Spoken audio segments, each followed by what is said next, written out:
So, beginning things as a multidimensional, and I really know this. We change all the time. Our feelings change in nanoseconds. We can be aware of too much information in 1 minute, or more information, we completely change our stance. And so we think about beginning something and sharing it with the world, and we think, well, I'm not sure I want to do that. Can I commit to this? I don't want to commit to just one thing.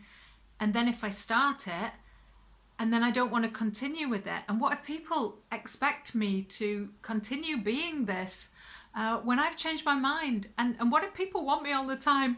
I mean, if I'm successful, I'll have to work all the time, right? And I'll have to show up, and I'll have to be like this, happy all the time.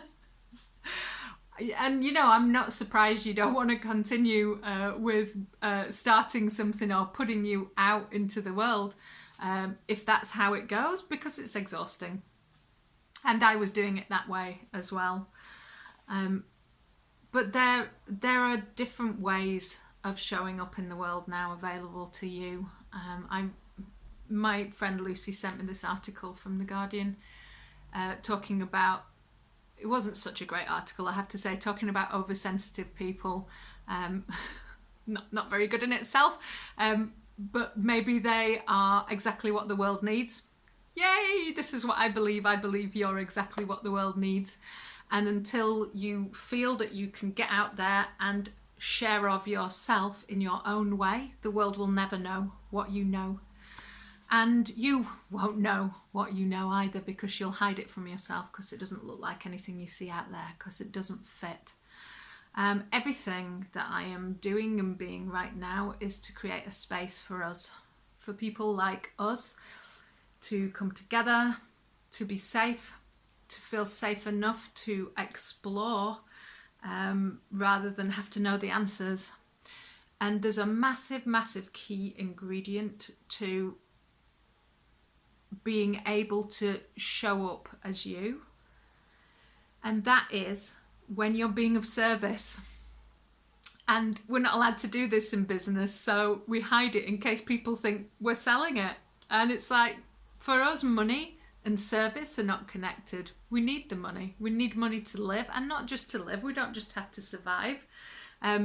Money creates more in life. We can get out there more if we have more money, and that is what motivates us.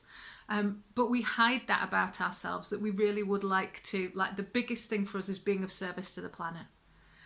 And when you combine all of these things, then you can begin to make a difference. You can begin to value yourself enough to actually say, I want to change the world. Yeah, little me, just me. I want to change the world. And I love that film. Now I have to think of it. Tomorrowland with George Clooney, where there's one girl and she's just about the only person who hasn't given up. There's a few more. Okay, maybe you're one of them, and she changes the world. And I reckon we can change the world individually. But I also think if we step up and we come together, we can change the world even more. And if you know what I'm talking about, I'm talking to you. If you don't know what I'm talking about, don't worry about it. There's nothing wrong with it. It's just this probably isn't for you. So I have a class tomorrow night at 6 p.m. UK time, 7 p.m. Central European time, and work that out from wherever else you are in the world, where it's a space where we can be vulnerable together, where we can explore what stops us creating for a bigger future. And the class is called Future Power, and you are so warmly invited to this. And this class is very much about, wow, what is this that's stopping us creating for the future? What do you know? Because you know something. So let's explore together. The link is, if you're watching on Instagram, in Linktree in bio, and if you're watching on Facebook, I'll put the link for the event in this post, and it links to my website. I would love to see you there.